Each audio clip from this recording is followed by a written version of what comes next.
How do you treat God's servants? Galatians 4:16. By Pastor John Frederickson. We have friends with an adolescent in the late teens. The mother and father have been experiencing heart-wrenching rebellion from this young person.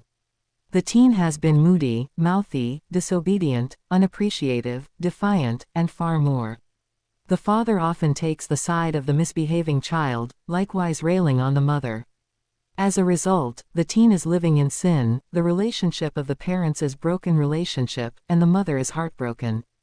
While this real-life example depicts a broken family, far too often a similar situation exists in the family of God within local churches. Even the Apostle Paul experienced the rebellion of the saints and the heartbreak of strained or broken relationships.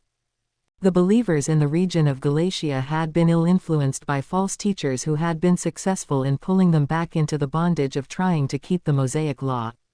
They were even compromising a clear gospel of grace alone. So, Paul instructed them to stand fast in salvation by grace, in their liberty in grace, and in the doctrines of grace. Sadly, they did not want to hear sound doctrine and responded poorly. Paul had to ask them, "Am I therefore become your enemy, because I tell you the truth?" Galatians 4:16.